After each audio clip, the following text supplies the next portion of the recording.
जय हिंद दोस्तों, बहुत बहुत स्वागत है आप सभी का आज के हमारी करंट अफेयर्स की क्लास में। तो आज हम देख रहे हैं 11 और 12 जनवरी का करंट अफेयर्स, जो हमारे एग्जाम की दृष्टि से बहुत ही महत्वपूर्ण टॉपिक। चलिए क्वेश्चनों में आते हैं। तो क्या दिया हमारे पास आज का पहला क्वेश्चन, क्या दिया सबसे पहले, भारत में राष्ट्रीय युवा दिवस कब मनाया जाता है। तो दोस्तों राष्ट्रीय युवा दिवस कब मनाया जाता है, ये प्रतिवर्ष कब मनाया जाता है, 12 जनवरी को। तो आज क्या है दोस्तों, राष्ट्रीय युवा दिवस है। अब इसके मनाने की शुरुआत कब हुई है, राष्ट्रीय युवा दिवस ये कब से मनाया जा रहा है, तो 1984 से। कब से, 1984 से मनाया जा रहा है राष्ट्रीय युवा दिवस। तो ये क्यों मनाया जाता है, ये स्वामी विवेकानंद की जयंती पर। क्या मनाया जाता है, स्वामी विवेकानंद की जयंती पर यह दिन मनाया जाता है। स्वामी विवेकानंद की जयंती के दिन, स्वामी विवेकानंद की जयंती के दिन क्या मनाते हैं हम, राष्ट्रीय युवा दिवस हम मनाते हैं 12 जनवरी को। अब अंतरराष्ट्रीय युवा दिवस कब मनाते हैं, तो वो भी आप लोग याद रखिए। कौन सा दिवस, अंतरराष्ट्रीय युवा दिवस। कौन सा, अंतरराष्ट्रीय युवा दिवस। तो ये कब मनाया जाता है, अंतरराष्ट्रीय युवा दिवस कब मनाते हैं, 12 अगस्त को। कब, 12 अगस्त को मनाया जाता है अंतरराष्ट्रीय युवा दिवस। और राष्ट्रीय युवा दिवस कब, 12 जनवरी। इसकी शुरुआत कब हुई, 1984। अब अंतरराष्ट्रीय युवा दिवस, तो इसकी शुरुआत कब हुई, 12 अगस्त सन 2000 को। कब हुई, 12 अगस्त सन 2000 को किसकी शुरुआत हुई है, तो अंतरराष्ट्रीय युवा दिवस की। तो दोस्तों हमसे क्वेश्चन पूछा था राष्ट्रीय युवा दिवस कब मनाया जाता है, तो ये कब मनाया जाता है, 12 जनवरी को प्रतिवर्ष मनाया जाता है।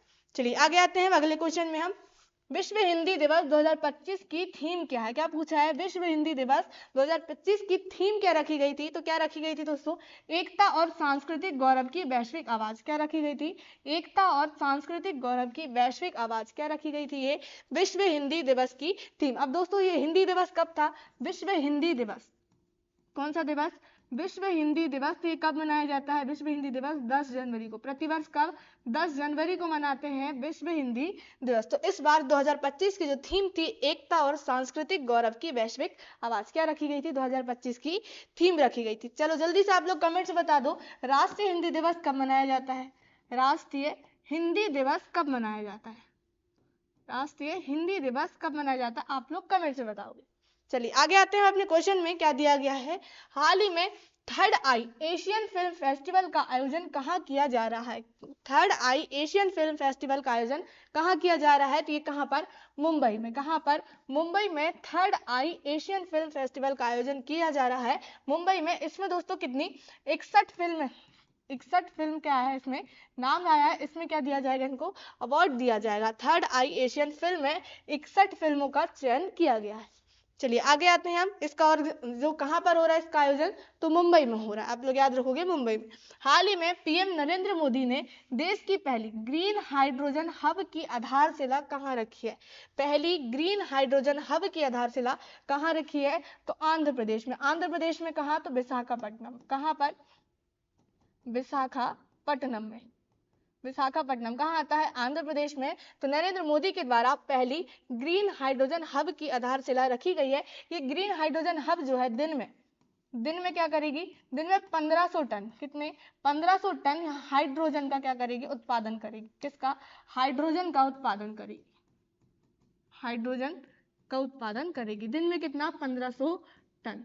तो पहली ग्रीन हाइड्रोजन हब की आधारशिला कहाँ रखी गई है, आंध्र प्रदेश में। किसके द्वारा, पीएम नरेंद्र मोदी जी के द्वारा, आंध्र प्रदेश के विशाखापट्टनम में। अब ये ग्रीन हाइड्रोजन हब क्या है, तो ये क्या करेगी, पानी को हाइड्रोजन में, पानी को हाइड्रोजन और ऑक्सीजन के अणु में विभाजित करेगी। हाइड्रोजन और ऑक्सीजन के अणु में विभाजित करेगी, ऑक्सीजन के अणुओं में विभाजित करेगी, ऑक्सीजन के अणुओं में विभाजित करेगी, अणुओं में विभाजित।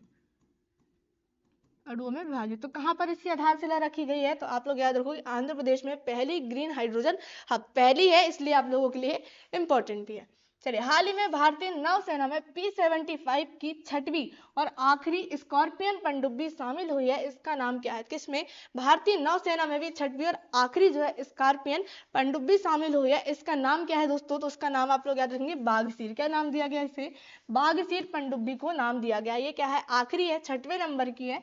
क्या नाम है, बाघसीर स्कॉर्पियन पनडुब्बी। याद रखोगे किसमें शामिल हुई है, भारतीय नौसेना में। तो आप लोग कमेंट से बताइएगा भारतीय नौसेना के प्रमुख कौन है, इससे पहले की क्लास में बताया गया। भारतीय नौसेना के प्रमुख कौन है वर्तमान में, आप लोग कमेंट से बताओगे। चलिए आगे आते हैं अपने क्वेश्चन में। तो हाल ही में किस देश में माउंट ईवो ज्वालामुखी विस्फोट हुआ है? तो किस देश में हुआ है ये विस्फोट?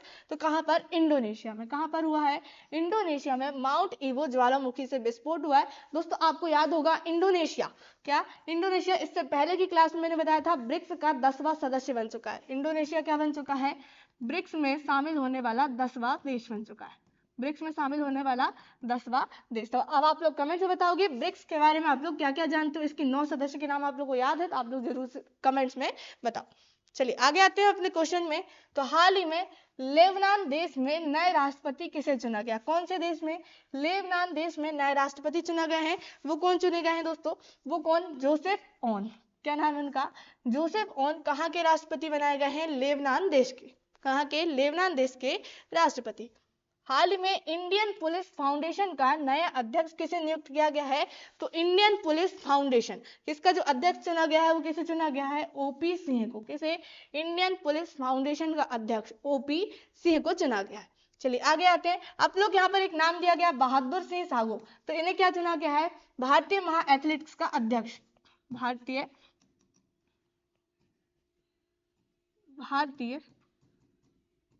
एथलेटिक्स का भारतीय एथलेटिक्स महासंघ का अध्यक्ष चुना गया है।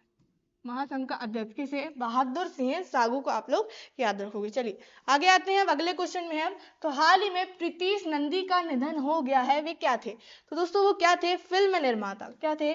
फिल्म निर्माता थे। कौन? प्रीतीश नंदी। इनका क्या हो चुका है? हाल ही में निधन हो चुका है। ये क्या थे? फिल्म निर्माता, फिल्म मेकर थे। कौन सा संस्थान विश्व आर्थिक स्थिति और संभावना रिपोर्ट जारी करता है? तो दोस्तों कौन सा ऐसा संस्थान है जो क्या करता है? विश्व की आर्थिक स्थिति और संभावना रिपोर्ट जारी करता है। तो वो कौन करता है? यूएन। अब यूएन क्या है? तो संयुक्त राष्ट्र। क्या है? संयुक्त राष्ट्र। आप लोग याद रखो यूएन का अर्थ क्या होता है? संयुक्त राष्ट्र। ये क्या करता है? विश्व आर्थिक स्थिति, विश्व की आर्थिक स्थिति और संभावना की रिपोर्ट क्या करता है? जारी करता है। अब यूएन की हम बात करें संयुक्त राष्ट्र की, तो ये कब स्थापित हुआ था? इसकी स्थापना आप लोग याद रखोगे 24 अक्टूबर 1945 को। कब? 24 अक्टूबर 45 को। तो कहाँ पर? अमेरिका पे। कहाँ? अमेरिका में क्या हुआ इसकी स्थापना? संयुक्त राष्ट्र की इसकी स्थापना कब हुई है? तो 24 अक्टूबर 1945 की हुई। इसके जो सदस्य देश है वो कितने हैं? सदस्य जो देश है इसमें सदस्य देश कितने हैं? 193। कितने? 193 किसमें? संयुक्त राष्ट्र में सदस्य देश अभी वर्तमान में है। 24 अक्टूबर 1945 को इसकी स्थापना हुई। अमेरिका विश्व आर्थिक स्थिति की क्या करता है? ये रिपोर्ट जारी करता है, संभावना रिपोर्ट भी जारी करता है।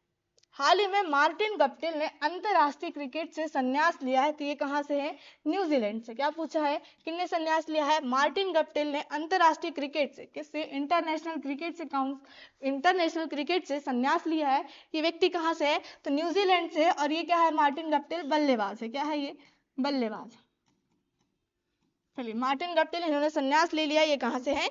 न्यूजीलैंड से। हाल ही में हेनले पासपोर्ट इंडेक्स के अनुसार किस देश का पासपोर्ट सबसे शक्तिशाली बताया गया? तो कहाँ का? सिंगापुर का। सबसे शक्तिशाली जो पासपोर्ट है वो कहाँ, किस देश का है? तो सिंगापुर देश का। किसके अनुसार? पासपोर्ट इंडेक्स के अनुसार, हेनले पासपोर्ट इंडेक्स के अनुसार सिंगापुर सबसे शक्तिशाली पासपोर्ट देश बताया गया है। चलिए आगे आते हैं। तो हाल ही में केंद्र सरकार ने भारत के किस पूर्व राष्ट्रपति के स्मारक का निर्माण राजघाट परिसर में किए जाने की मंजूरी दे दी है? तो किस स्मारक का, किन राष्ट्रपति, ऐसे कौन से राष्ट्रपति है जिनका जो है स्मारक का निर्माण जो है राजघाट परिसर में किए जाने के लिए मंजूरी दे दी गई है केंद्र सरकार के द्वारा? तो प्रणब मुखर्जी पूर्व राष्ट्रपति है। कौन? प्रणब मुखर्जी भारत के पूर्व राष्ट्रपति, जिनका स्मारक कहाँ पर? तो राजघाट परिसर में स्थापित किया जाएगा। कहाँ पर?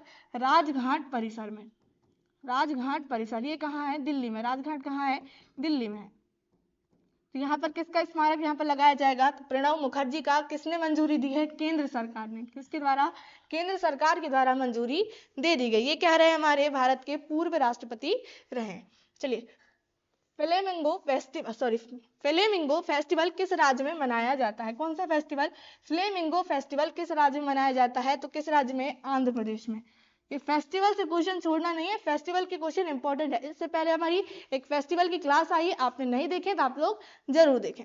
चलिए तो हमारा आंसर यहाँ पर क्या आ जाएगा? आंध्र प्रदेश। अगला क्वेश्चन, हाल ही में किस राज्य ने गरुड़ाक्षी ऑनलाइन FIR प्रणाली शुरू की है? कौन सा? गरुड़ाक्षी ऑनलाइन FIR प्रणाली शुरू की है तो किस देश ने? कर्नाटक ने। किस देश ने? कर्नाटक राज्य ने गरुड़ाक्षी ऑनलाइन FIR प्रणाली शुरू की है। आप लोग याद रखोगे किस राज्य ने? कर्नाटक ने। तो कर्नाटक के CM का नाम आप लोग कमेंट से बताइएगा, कर्नाटक के CM वर्तमान में कौन है।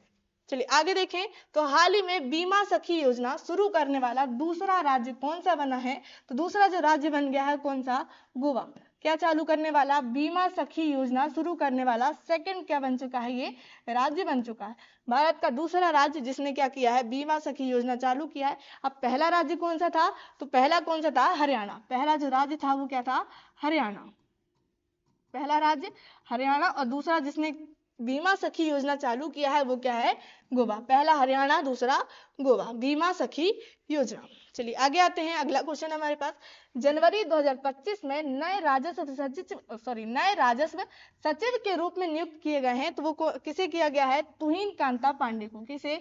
तुहिन कांता पांडे क्या होंगे? राजस्व विभाग के राजस्व सचिव होंगे। अब ये कहां पर? तो वित्त मंत्रालय में। कहां पर होंगे ये? वित्त मंत्रालय के राजस्व सचिव चुने गए हैं। वित्त मंत्रालय के राजस्व सचिव क्या होंगे? ये वित्त मंत्रालय के राजस्व सचिव के रूप में नियुक्त किए गए हैं। कौन? तुहिन कांता पांडे। वित्त मंत्रालय, तो दोस्तों वित्त मंत्रालय, वित्त मंत्री कौन है? वित्त मंत्री आपको नाम पता होना चाहिए कौन है वित्त मंत्री? निर्मला सीतारमण। निर्मला सीतारमण ये क्या है? हमारी वित्त मंत्री है। और जो वित्त मंत्रालय के राजस्व सचिव नियुक्त किए गए हैं तुहिन कांता पांडे, नाम इंपॉर्टेंट है, आप लोग याद रखोगे। चलिए आगे आते हैं, तो अगला क्वेश्चन हमारे पास, हाल ही में किस राज्य सरकार ने पार्थ योजना शुरू की है? कौन सी योजना? पार्थ योजना शुरू की है। तो ये किस राज्य सरकार ने? मध्य प्रदेश राज्य सरकार ने। कहां पर? मध्य प्रदेश राज्य सरकार के द्वारा पार्थ योजना शुरू की गई है। मध्य प्रदेश के CM आप लोग नाम याद रखोगे, मोहन यादव। मध्य प्रदेश के CM कौन है? मोहन यादव के द्वारा ये योजना शुरू की गई है, पार्थ योजना। इसके तहत क्या होगा? उन युवाओं के लिए योजना शुरू की गई है जो भारतीय सेवा या उनका पुलिस बल रक्षक में शामिल होना चाहते हैं, उनकी नौकरी करना चाहते हैं, उसके लिए ये योजना चालू की गई है। उनको यहाँ पर क्या दिया जाएगा? प्रशिक्षित किया जाएगा। उनकी शिक्षा के लिए ये पार्थ योजना शुरू की गई। किसके द्वारा? मध्य प्रदेश सरकार के द्वारा। मध्य प्रदेश के CM कौन है? मोहन यादव। तो ये थे आज के हमारे करंट अफेयर्स के क्वेश्चन जो हमने यहाँ पर देखे। यदि आपने अभी तक टेलीग्राम चैनल ज्वाइन नहीं किया है तो आप लोग ज्वाइन कर ले, वहां आपको इस क्लास की PDF मिल जाएगी। तो आप लोग टेलीग्राम चैनल ज्वाइन कर लीजिए। यदि आप चैनल पे न्यू है तो चैनल को सब्सक्राइब कर लीजिए।